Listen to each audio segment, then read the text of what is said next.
reçu en amont la question que tu posais dans le questionnaire.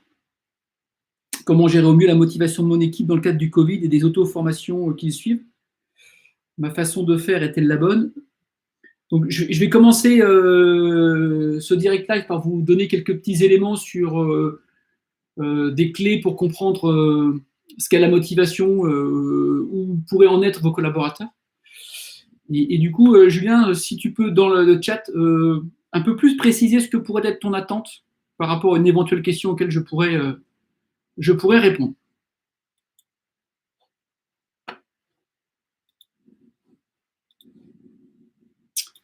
Bien.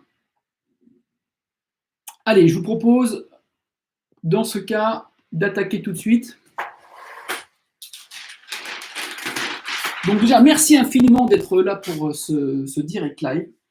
C'est le second test. Voilà, Julien, tu pourras tester. Je pense que ça marche mieux que la première il y a 15 jours. Alors, le début de ce petit direct live, donc je vous propose pendant 10-15 minutes de vous faire un petit apport justement sur comprendre la motivation, comprendre ce qui peut influer sur la motivation d'un individu. Et puis une fois que ce sera fait, pendant une trentaine de minutes, je répondrai à vos questions. Donc pour vos questions, c'est assez simple. Alors que Alex vient de nous recevoir. Bonjour Alex.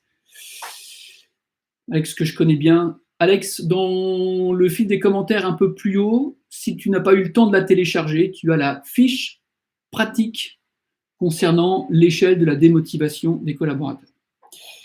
Et donc, j'ai expliqué que pendant 10 minutes, un quart d'heure, je vais faire une petite introduction sur le sujet, vous donner quelques éléments, et puis après, pendant 30 minutes, je vous propose un jeu de questions-réponses. Et pour poser vos questions, c'est simple, écoutez, dans le corps du chat, vous pouvez me les envoyer. Ou si vous avez mon SMS, mon numéro de téléphone, vous pouvez aussi m'envoyer par SMS. Je regarde le téléphone en même temps. Ok, c'est parti. Alors, il existe plein de concepts pour expliquer ce qu'est ou ce que n'est pas la motivation d'une personne. Alors certains vont dire la motivation, c'est se fixer des objectifs, c'est de voir loin. Oui, c'est très vrai. Certains vont dire la motivation, c'est plus jamais ça. Genre, par exemple, on a pris 15 kilos, on se regarde dans la glace, on se trouve difforme, pas beau, et on se dit ah, plus jamais ça. Et ça, ce sont des choses qui conditionnent la motivation. En tout cas, ce sont des choses qui conditionnent la mise en mouvement. Mise en mouvement vers un objectif à venir lointain. Et donc, c'est un attracteur, un projet qui va nous donner envie d'avancer. Ou au contraire, ça peut être aussi ce qui va déclencher la mise en mouvement, c'est le plus jamais ça. D'accord ? Voilà. Qu'est-ce que nous disent les neurosciences ? Alors pour ça, je m'appuie sur la formation que j'ai suivie sur les neurosciences, notamment avec un monsieur qui s'appelle Jacques Fradin. Qu'est-ce qu'il nous dit, Jacques Fradin ? Il nous dit que tout individu, homme, femme, on est tous constitués comme ça, entre guillemets, notre motivation, on pourrait la mettre en deux catégories. Il y a ce qu'on appelle la motivation dite inconditionnelle. Alors, ce que je vous dis, ce n'est pas encore sur la fiche que vous avez téléchargée, c'est une introduction.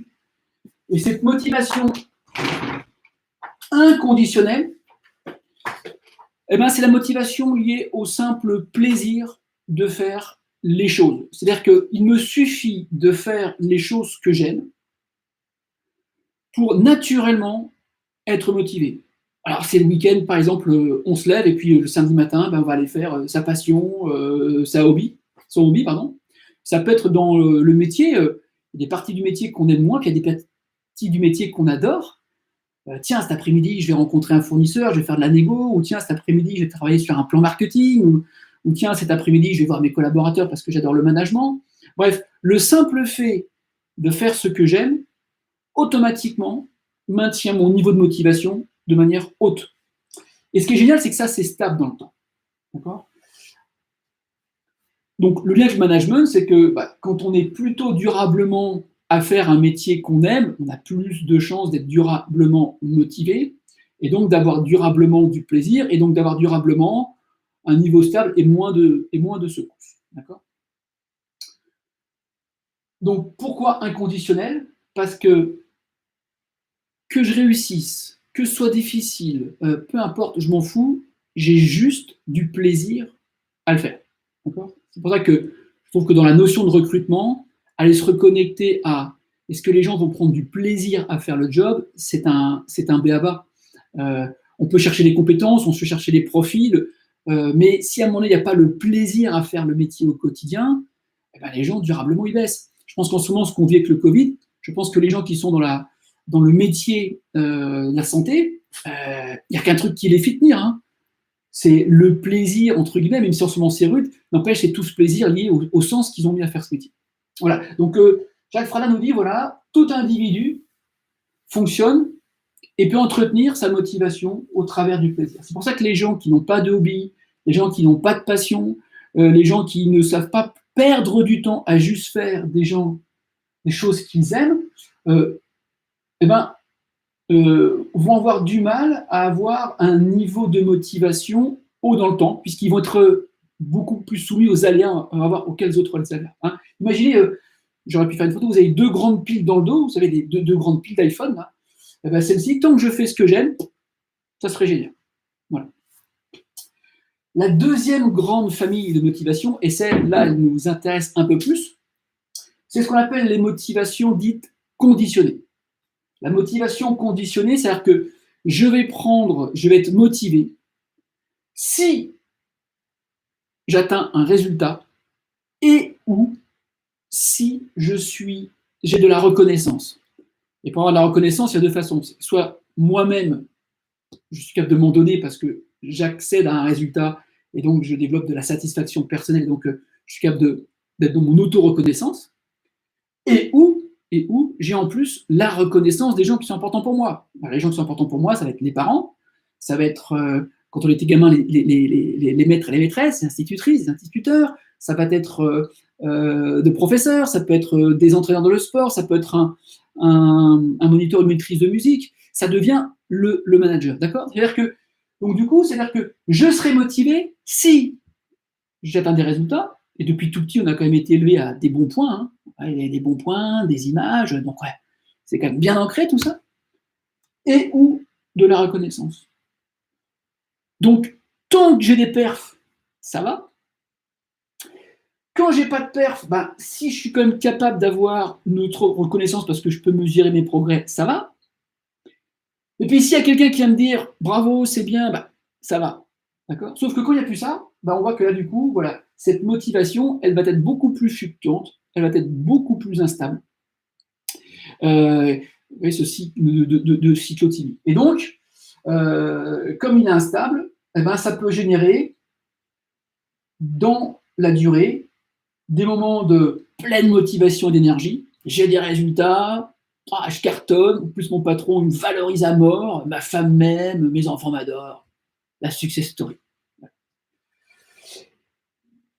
Puis de temps en temps, on va voir la motivation. Je peux être là encore en dents de scie, c'est que je peux avoir des moments où j'ai très envie, et en même temps je suis terrorisé. Et parfois, je peux carrément être complètement à plat. Alors je regarde si j'ai des commentaires. Alex qui dit LOL. Pourquoi LOL? Donc,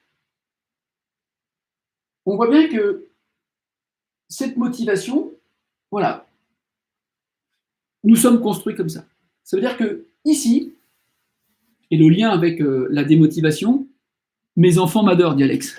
C'est ça, oui. Les enfants m'adorent. Quand je les laisse regarder l'iPad, les séries sur Netflix, quand je leur demande pas de sortir les poubelles et vider de la vaisselle. Je blague, j'ai des enfants adorables. Mais ados quand même. Je reviens à nos moutons. Donc, ce qu'il faut comprendre avec cette partie droite, c'est que le manager, il peut influer sur la motivation. Et on va voir que le manager peut faire des choses pour entretenir un niveau haut de motivation. On va voir que s'il ne fait pas certaines choses, il contribue à créer une baisse de motivation. Mais on va voir, et c'est pour ça que j'ai mis externe. Mais on va voir aussi qu'il y a une partie de la démotivation, de la motivation sur lequel on n'a aucun pouvoir, puisque ça, c'est plutôt intrinsèque. OK? Voilà ce que je voulais vous dire en introduction. Donc, le management va avoir un impact hyper important sur toute cette partie-là. C'est-à-dire que si je ne crée pas, mets pas en place le contexte du management, bah, tant que les résultats sont là, ça va. C'est-à-dire que si je ne m'intéresse pas régulièrement aux gens, ce qu'ils font, les résultats qu'ils ont eus, les progrès qu'ils ont faits, et encore plus quand les résultats ne sont pas là, hein, je prends l'image du garçon, la petite fille en difficulté à l'école, si personne l'accompagne, reconnaît ses efforts, au bout d'un moment, la démotivation, elle baisse. Et on verra que même quand la motivation, les résultats sont là, il y a des facteurs qui vont faire que la personne, je ne sais pas pourquoi, elle peut malgré tout être rattrapée par une forme de démotivation qui est souvent confondue avec la perte de confiance, et ce n'est pas complètement faux, je pourrais l'aborder dans un autre sujet. Mais là-dessus, vous ne pouvez pas faire grand-chose. Voilà. Si ce n'est que d'aider la personne à s'en rendre compte et vous de l'identifier, parce que je crois que souvent, ce qui est pénible pour les managers, c'est de dire je me sens impuissant parce que je n'arrive pas à motiver mon collaborateur. Donc, il va falloir voir qu'est-ce que je ne fais pas que je devrais faire, et là, effectivement, c'est ma responsabilité. Et des fois, je ne peux absolument rien faire. Voilà. Juste que d'aider la personne, être en soutien. Donc, je vous invite à prendre maintenant la fiche sur l'échelle de la démotivation, et on va regarder ensemble quelles sont les différentes étapes. Voilà, il y a 6 étapes. Donc, je vous invite, je vais vous les décrire, et puis je vous invite peut-être à voir peut-être où pourraient être certains de vos collaborateurs, alors un collaborateur, vos collaborateurs, ou l'équipe en entier. D'accord ? Le première étape, c'est tout est en réussite. Voilà, les résultats sont bons, donc je suis motivé. Et en plus, comme les résultats sont bons, c'est-à-dire que je me vois progresser, je me vois atteindre mes performances, mes résultats, je suis capable de m'envoyer une auto-reconnaissance. Et puis si ce n'est pas suffisant, mon patron il vient me remettre un coup de félicitations, et donc ma motivation est à bloc. Là-dessus, ce que vous pouvez faire, c'est effectivement prendre le temps de venir valoriser, féliciter, faire raconter les gens. Donc, j'envoie souvent ça à des briefings de la félicitation. En tout cas, dans le sport, on célèbre la victoire avec des remises de maillot, les moments de la coupe. Ce sont des moments importants parce que ça permet de booster la motivation et ça dope les gens à la culture de la gagne. Si on ne prend pas le temps de le faire, tant que les résultats sont là, ça va. Hein. Les gens ne sont pas démotivés, mais on se prive de cette énergie supplémentaire. Et deuxième stade, je ne suis pas encore démotivé, mais je commence à éprouver mes premières difficultés. Vous savez, c'est le syndrome du jeune manager qui recoupe sa première année d'historique. La première année, c'était facile, il recoupe ses chiffres, il recoupe ses équipes. Ah, ça devient un petit peu plus compliqué. C'est l'élève en classe, il a fait un bon premier trimestre. Ah, le deuxième trimestre, ça commence à être un petit peu compliqué parce que les matières sont plus dures. Donc, il commence à y avoir des premières difficultés. Il peut y avoir des baisses de résultats. Donc là, on commence à avoir il pourrait y avoir tendance une baisse de motivation. La personne n'est pas démotivée, mais la motivation, elle baisse. Et puis, quand les résultats continuent, et donc, si ces résultats baissent, mais que je suis soutenu par mon manager qui est là pour la reconnaissance, j'arrive quand même à garder un niveau de motivation qui fait que je m'engage et je continue. Ce qui est plus compliqué, c'est que quand on est en difficulté, quand il faut serrer le jeu, les résultats ne sont pas bons à l'école, ou les résultats ne sont pas bons pour le collaborateur ou l'équipe, on peut tomber dans ce qu'on appelle la fébrilité. C'est le surinvestissement. Je commence à bosser plus, 2 fois plus, 3 fois plus. Et là, je commence à faire beaucoup d'efforts pour peu de résultats, et là, je commence à douter. Donc là, on a mi-chemin entre une motivation, un début de démotivation, sur lequel il pourrait y avoir un début de perte de confiance en soi. Ce qui va vous permettre de le déceler, c'est, vous savez, ce cocktail un petit peu euphorie et peur. Hein, la personne qui a le masque, non mais tout va bien, non mais tout va bien, je vais bien, il n'y a pas de problème. Sauf qu'en fait, je commence un petit peu à douter. Le manager qui va écouter les petits signaux faibles, dis donc, j'ai vu Jean-Louis hier, voilà, il se pose des questions, il est inquiet. D'accord ? Encore, si je vois régulièrement mes collaborateurs, j'ai plus de chances de le voir. Si je ne les vois pas, ça a des choses qui peuvent fuiter. Sur ces 3 premiers blocs, on voit que la difficulté, la perte de motivation, le stress peut être lié effectivement à un contexte extérieur, qui va être un concurrent qui nous fait du tort, des chiffres compliqués, un contexte dépliqué. Donc là-dessus, vous pouvez agir, nous pouvons agir, nous managers, nous professeurs, nous encadrants, nous entraîneurs, nous coachs, en régulièrement permettre aux collaborateurs de se fixer des objectifs, de mettre en place les actions, de le voir régulièrement pour lui permettre de mesurer ses progrès, ses avancées, et de temps en temps de le reconnaître et de le féliciter. Voilà. C'est tout ce que l'on peut faire. C'est pour ça que lâcher les rituels, on s'expose à, tant que les résultats sont là, ça va, sinon on s'expose à déjà entretenir le début de baisse de motivation qui, vous l'avez compris, est automatique. D'accord ? C'est instinctif, c'est plus fort que nous. Les 3 derniers sont plus subtils parce que ça appartient à la personne. C'est son problème à elle. C'est elle, comment elle fonctionne face à des situations stressantes. Le pire, c'est les résultats sont bons, tout va bien, mais la personne, elle est complète en permanence dans un degré d'insatisfaction. Vous savez, c'est « Ah ouais, mais j'aurais pu faire mieux. Ah ouais, mais non, c'est pas encore ça. » Vous savez, ça va jamais. Les résultats sont bons, tout le monde lui le dit, ça va jamais. Si, par contre, je suis manager et que je ne vois jamais mon collaborateur, je ne vais pas voir ce début de processus. D'accord ? C'est les personnes qui se flagellent, ça va jamais. Le mieux l'ennemi du bien, on est dans l'hyper-exigence, dans l'hyper-intransigeance, sauf qu'on est en train de s'abîmer soi-même. D'accord ? Et c'est le début de « je n'arrive pas à voir le verre à moitié plein, je ne vois que le verre à moitié vide ». Ok ? Donc ça, derrière ça, c'est ce qu'on appelle les phénomènes de peur. J'ai peur de ne pas réussir. On a tous peur de ne pas réussir quelque chose. On est tous conditionnés à réagir par rapport à un échec. Et donc, ce qui crée cette forme d'anxiété, là, on est sur du stress, c'est par rapport à quelque chose d'extérieur. Là, c'est intérieur. Mon stress, il a l'anxiété. Je n'ai pas de prise sur ce qui va arriver. Et donc, je commence à me poser plein de questions. Et là, je commence à être dans une sorte de surinvestissement émotionnel. J'en remets encore. Là. Déjà, j'en mettais 2 fois plus. Là, j'en remets 3 fois de 4 plus. Je vais refaire 4 fois de la même chose. Ça ne marche pas. Je vais refaire 5 fois de la même chose. Ça ne marche pas. Je vais faire 6 fois de la même chose. Et puis, ça marche. Sauf que je suis en train de m'épuiser, et d'être stressé. D'accord ? La 5e, malgré tous les efforts que j'ai déployés, tous les efforts que j'ai faits, sauf que c'est toujours les mêmes efforts, je ne peux pas empêcher l'échec d'arriver. Je n'ai pas pu empêcher la perte de chiffres. Je n'ai pas pu empêcher la démotivation de nos collaborateurs. Je n'ai pas pu empêcher d'eux.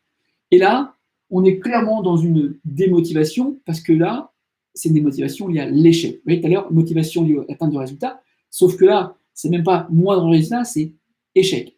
C'est typique, la gamine qui a pas son bac, qui a bossé, qui a fait des heures, sauf qu'elle a bossé toute seule toujours de la même façon. Le jour du bac, carton. Voilà. Et donc, forcément, ça génère une frustration, et c'est là que je dirais que c'est la souffrance. Là, les gens, le soir, quand ils rentrent chez eux, à l'étape 4, ils parlent que de leurs problèmes. Là, à l'étape 5, les gens commencent à souffrir. Commencent à se renverser par eux-mêmes, ils tombent dans des comportements qui peuvent être de l'isolement, de l'énervement, oui, on sent que c'est monté d'un cran. Et puis à la dernière étape, c'est que, alors là encore, quand je suis en échec, en perte de plaisir, si j'ai du ressort, si mon manager est là, si je suis accompagné par un psy ou par un coach en fonction de la situation, je peux rebondir. Mais c'est compliqué, c'est très compliqué. Ici, la dernière, je la souhaite à personne, c'est ce qu'on appelle l'échec-rejet. C'est la personne qui va quitter un métier, ce métier n'est pas fait pour moi, je ne serai jamais manager. C'est la gamine qui a décidé qu'elle ne sera jamais bonne en maths, elle ne veut plus entendre parler des maths.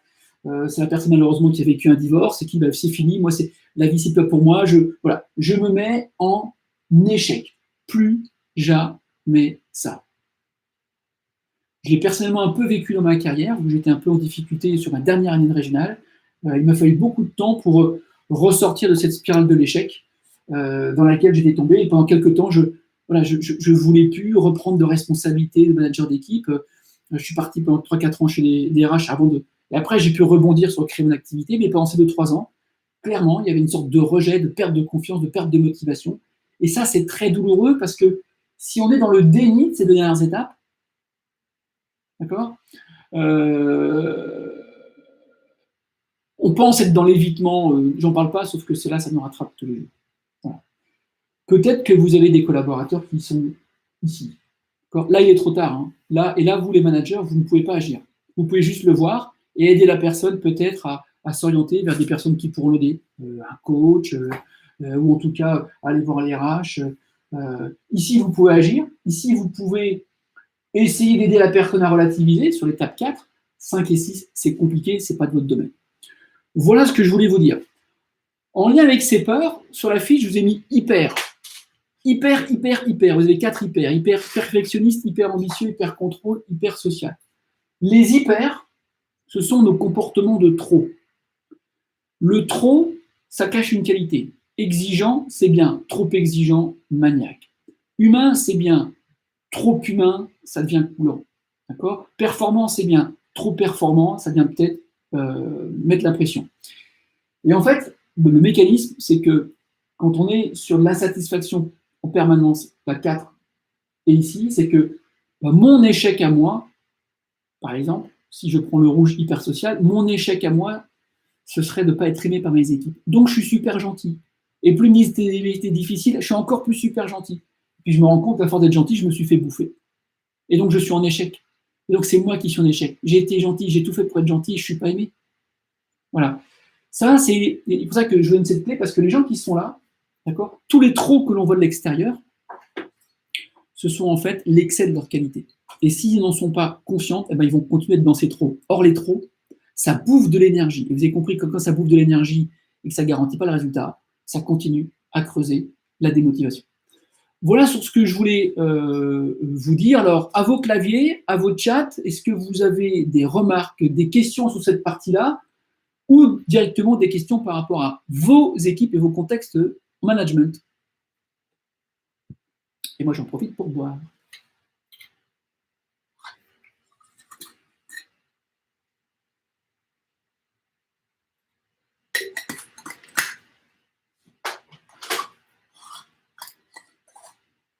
Sébastien, il y a forcément une chronologie sur ces étapes.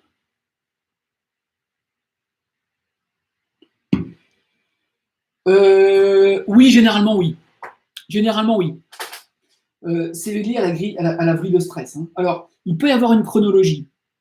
D'accord ? Celle-ci, par contre, la 4e, Sébastien, très très vite, ici, là on voit que les résultats ne sont pas bons, mais ici, on peut déjà effectivement la 4 l'avoir assez tôt, parce que les gens qui vont être toujours dans l'insatisfaction, mais tu vas le voir en plus par des comportements vraiment de stress ou de repli, ça peut apparaître beaucoup plus tôt. Donc oui, il y a une forme de logique, mais celui-ci, le 4, là, il peut intervenir beaucoup, beaucoup plus rapidement. Julien nous dit, pour faire concis, j'ai proposé à mes collaborateurs de s'auto-former. Nous avons trouvé ensemble des formations en phase avec leurs objectifs et les sujets qu'ils trouvent intéressants. Nous avons donc trouvé ensemble, avec leur adhésion, sur la base du volontariat, des formations. Je n'impose aucun rythme, pas d'heure minimale, pas de... Nous marchons à la confiance. Ok, c'est bon, Seb, ça a répondu à ta question, tant mieux. Avec des points hebdomadaires depuis le début Covid, pour ne pas perdre le lien et faire le point ensemble. Avec des points hebdomadaires, d'accord ?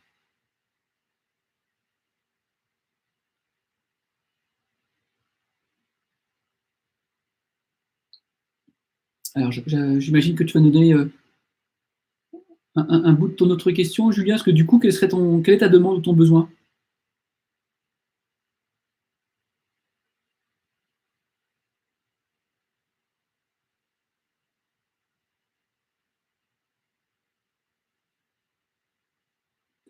Donc, tu sens que ton collaborateur, il y a une sorte de baisse. Ok. Baisse de motivation. La question que je vais te poser, l'un des éléments qu'on a trouvé ensemble est le manque de concret dans ce module de formation.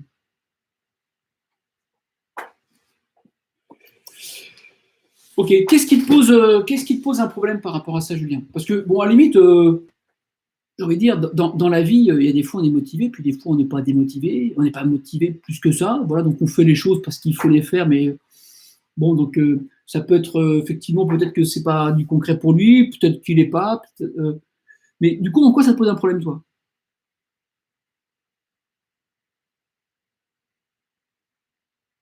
Alors, tu nous dis, est-ce que c'est mes actions ou ta perception des choses?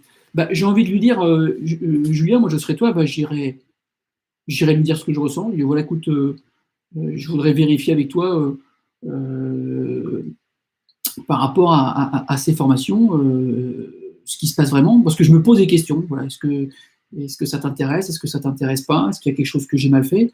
Tu vois, typiquement, Julien, à un moment donné, il ne faut pas prendre pour soi. Voilà, le mec, c'est normal, hein, peut-être que ça ne le branche pas. Il est peut-être, tu vois, est-ce que c'est un manque de plaisir ou finalement, il ne voit pas l'objectif très clair? Peut-être que ça manque de sens pour lui. D'accord. Est-ce que tu as été vérifié qu'il en avait vraiment besoin ou est-ce que par rapport à cette formation, derrière, tu vas lui demander d'enclencher quelque chose? Et si je voulais savoir si je pouvais y aller franco avec lui, ça ne va pas risquer de braquer. Bien sûr, alors je dirais franco, pas brutal, mais si tu y vas, Julien, dire voilà, écoute, déjà en le faisant raconter ce qui se passe, en lui posant des questions sur ce qu'il apprend, en lui posant des questions sur l'intérêt qu'il y trouve. Parce que tu sais, c'est toujours plus facile de dire la formation n'est pas assez concrète, parce que ça, c'est politiquement correct de le dire à son manager. Dire en fait, ça ne m'intéresse pas. C'est pas du tout entendable. Donc tu peux aller lui dire par contre, je voudrais vérifier avec toi, parce que de l'extérieur, j'ai la perception que ça ne t'intéresse pas, ou que tu es moins intéressé, ou ton implication est pas celle que j'ai l'habitude de voir. Je voudrais vérifier avec toi ce qui se passe. Voilà. Donc oui, tu vas aller franco, mais en partageant avec lui ce que tu ressens sur la situation, sans lui dire que c'est ça.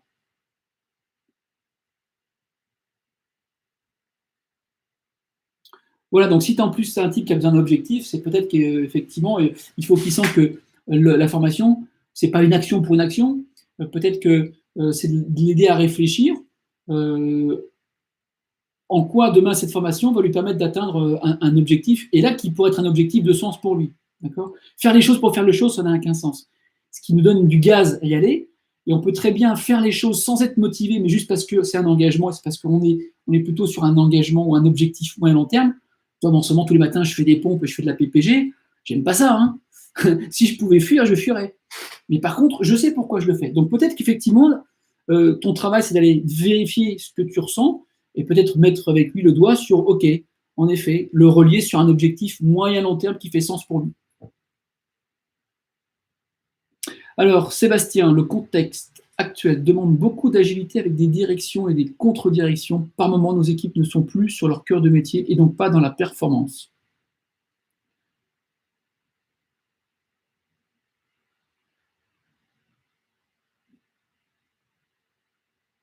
Comment faire adhérer?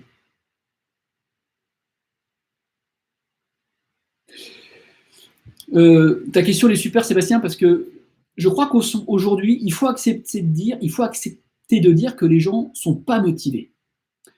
Pas motivés au sens pas engagés. C'est sûr que si les directions elles changent régulièrement, bah, les gens, c'est anxiogène pour eux. Et comme aujourd'hui tout ça n'est pas concret, forcément, j'ai envie de dire, j'avais un collaborateur hier en ligne qui me dit, tu sais Arnaud, en ce moment j'ai l'impression qu'en fait il est urgent d'attendre. Tous les jours on a ordre contre ordre, on va attendre. Donc plus que motivé, moi j'irai vérifier derrière les gens aujourd'hui dans ce contexte actuel, qu'est-ce qui te gêne, qu'est-ce qui te fait peur.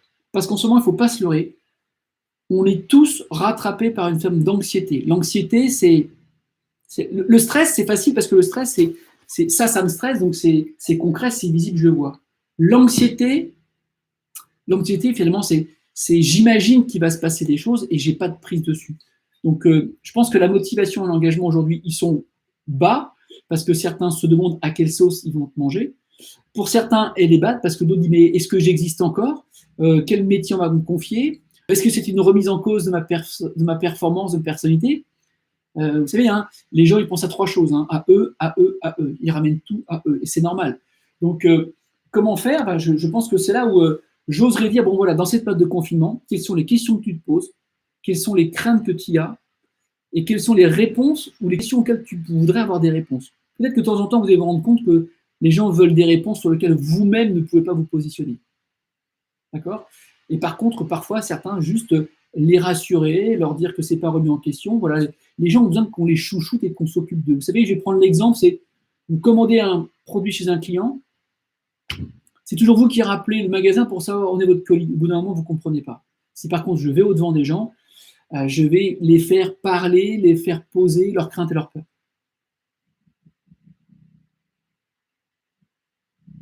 Et ouais, forcément, c'est intéressant. Les collaborateurs sont frustrés parce qu'ils ne savent pas ce qu'ils savent faire. Donc forcément, il y a une zone de déplaisir, d'accord?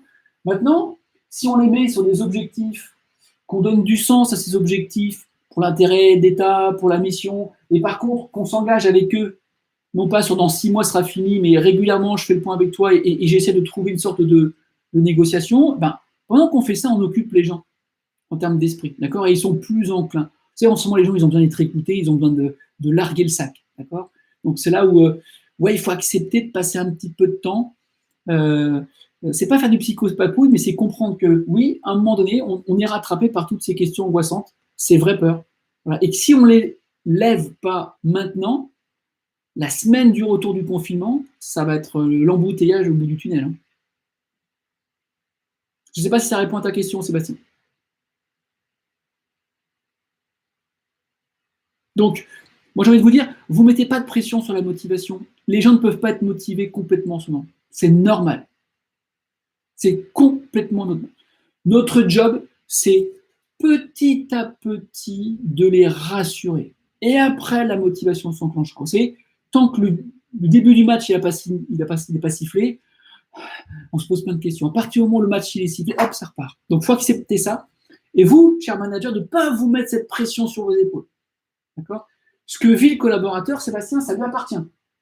Ses coucouilles, ses angoisses, ses questions métaphysiques, c'est chez lui et il a le droit. Le tout, c'est très très vite de mettre des mots dessus, de ne pas être dans le déni, de pétrir la pâte. Et ça, pour répondre à ta question tout à l'heure, Julien, oui, il faut être direct. Pas brutal, mais il faut dire allez. Je vois bien que ça ne va pas, je vois bien que c'est le moment de. Il y en a qui vont parler facilement, d'autres qu'il va falloir aller chercher un peu plus parce qu'ils n'ont pas l'habitude. Moi, en ce moment, en coaching, je ne fais que ça. Hein. Je passe notre temps à faire parler les gens sur les craintes, les peurs, les projections qui se font. Voilà. Parce que le jour de la semaine du confinement, ce sera un petit peu tard. Alex, de temps en temps, j'ai l'impression de passer du 1 au 5. Monter une boîte, quand les résultats sont là, c'est l'euphorie. Quand ils ne sont pas là, je passe en mode doute, démotivation, énervement.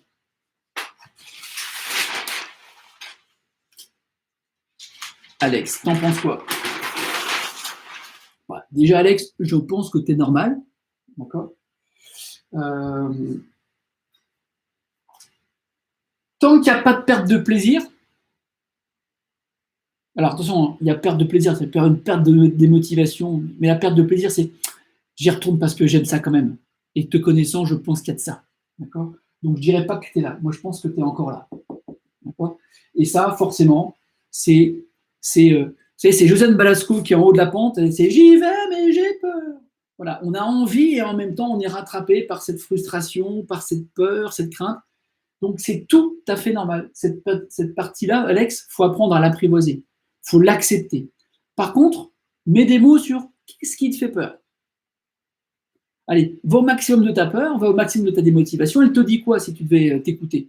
D'accord. Moi, je pense que tu es plutôt là. Vraiment, ça, on est vraiment au bout du rouleau. D'accord.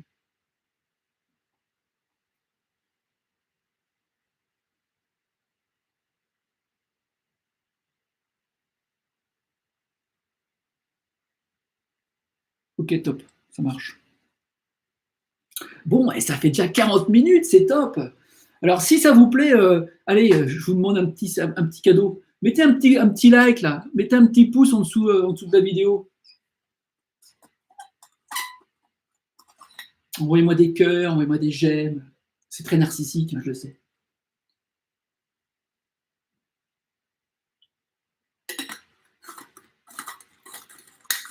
Merci Alex. Ah oui, 3. Oh là là, ça s'emballe. Je ne sais pas si Julien Teddy est là, parce que Julien, il a posé une question sur la fiche d'inscription. Donc, Julien, si tu es là, à moins que tu veuilles rester anonyme, peut-être n'as-tu pas pu venir.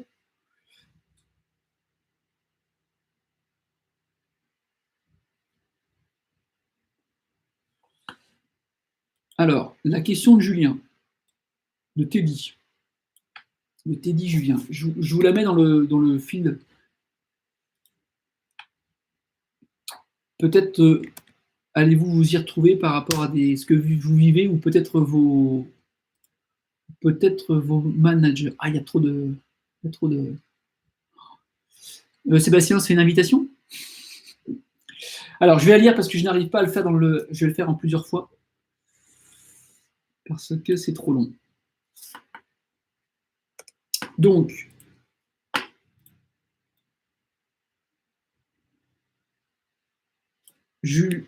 Teddy nous dit.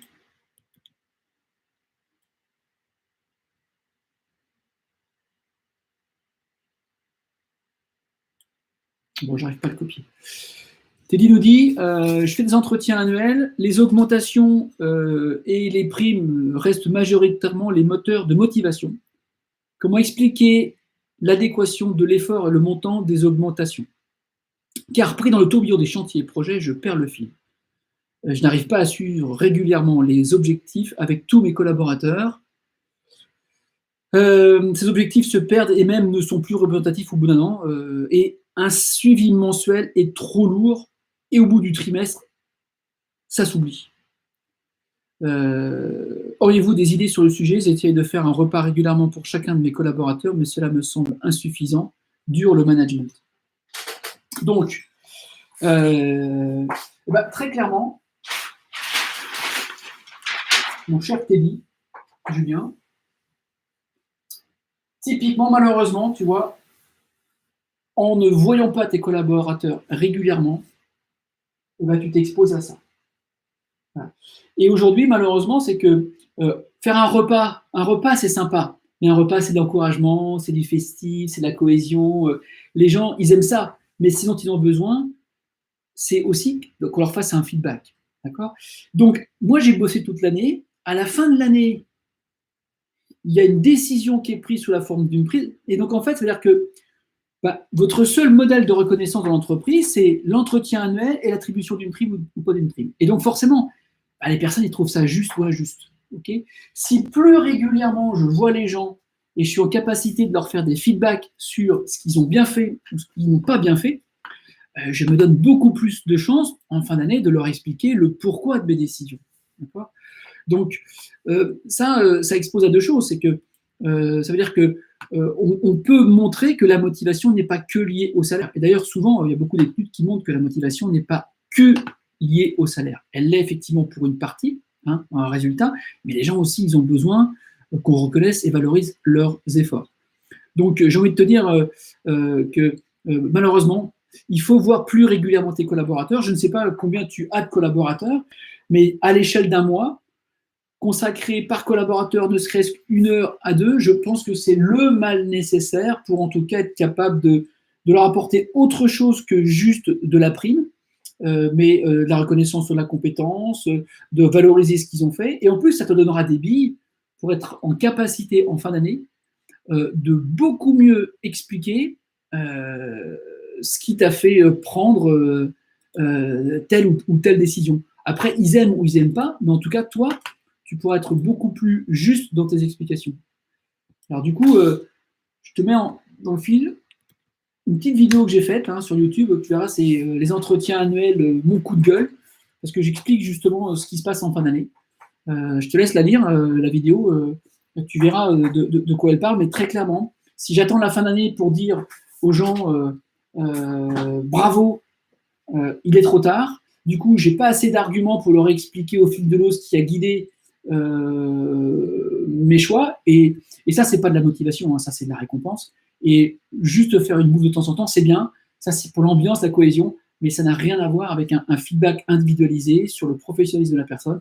On a tous besoin de savoir si on est bon ou pas bon, si on fait bien ou pas bien les choses. Forcément, on n'a pas l'habitude, la première fois ça tombe, ça surprend, mais c'est cette logique de faire grandir les gens, de les faire progresser, d'être exigeant avec eux sur leur production perçue par le client. Voilà, Teddy. Donc, j'espère avoir répondu à ta question. Si tu veux en savoir plus, n'hésite pas à me contacter. Et si tu avais un problème ou un petit souci en termes de gestion du temps, pareil, je te mets en copie la, la vidéo que j'ai faite suite à un travail avec une de tes collaboratrices, Sébastien. Voilà, je crois une collaboratrice de tes équipes qui a réussi à gagner 7 heures par semaine en construisant auprès de ses équipes la délégation. Oui, 7 heures par semaine. C'est énorme.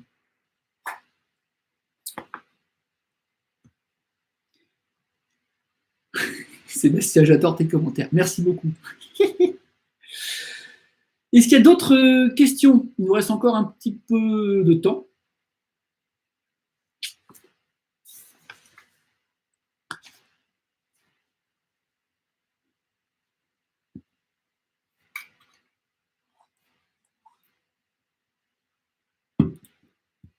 Il y a peu des questions?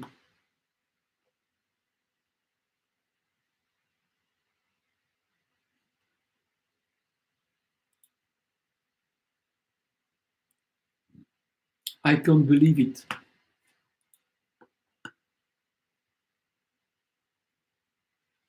Bien, bah écoutez, s'il n'y a plus de questions, on va se dire à une prochaine fois et un excellent week-end et une très bonne fin de confinement. Je vous remets dans le champ juste à côté un petit questionnaire, si vous pouvez prendre 2-3 minutes pour cliquer dessus.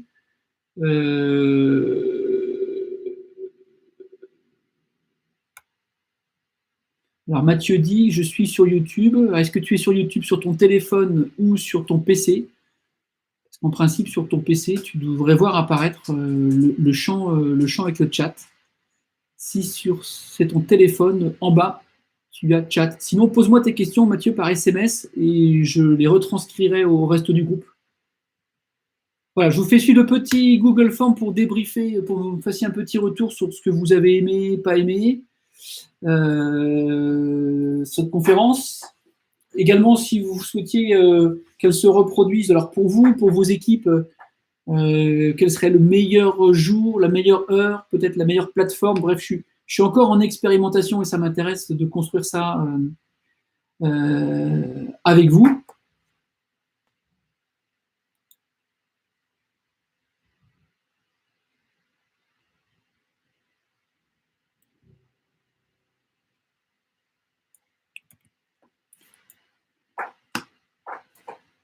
Et si ça vous intéresse, vendredi prochain, je fais un webinaire où je commence à donner des clés sur comment devenir un manager performant pro qui prend du plaisir avec ses équipes. Donc c'est un webinaire qui dure à peu près 3 quarts d'heure, puis à la fin, voilà, je vous fais une offre.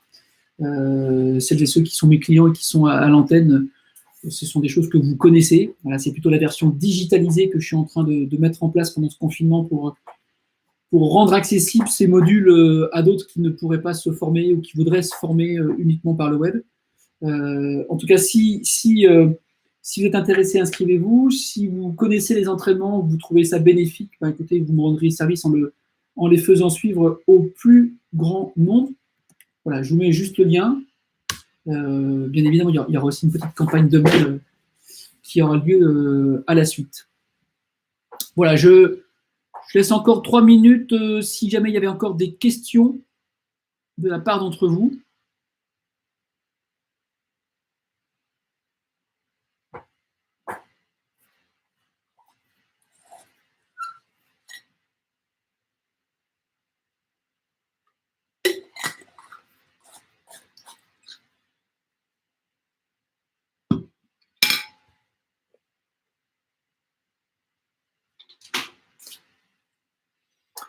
Bon, il semblerait qu'il n'y ait plus de questions. Eh bien, écoutez, dans ce cas, je vous propose de clôturer ce live. Merci infiniment pour votre écoute dans ce début d'après-midi. Voilà, n'hésitez pas à remettre des petits likes, à faire suivre. Il y a un replay donc, qui va être fait et disponible sur la chaîne YouTube. Voilà, si vous le souhaitez, vous pourrez venir la consulter. Si vous voulez aussi en faire profiter vos équipes, eh bien, écoutez, n'hésitez pas. Et pour celles et ceux qui étaient là pour la première fois, dans le fil d'actualité, je mets aussi, vous pouvez vous abonner sur la chaîne YouTube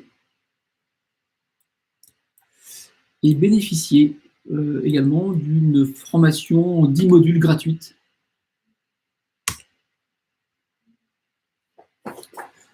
Là encore, si vous avez peut-être des collaborateurs qui sont managers, ça peut les intéresser, ça peut être une façon de leur donner un petit plan de développement. En tout cas, tout ça est dispo gratuit. Ça fait partie du service après-vente. Bonne journée. J'ose pas vous dire bonne semaine, bon entraînement. Je vais juste vous dire bonne journée, bon week-end, bon confinement. Et puis, bah, écoutez, au plaisir de vous retrouver très très vite lors d'un prochain live. Merci beaucoup pour votre présence. Bye bye.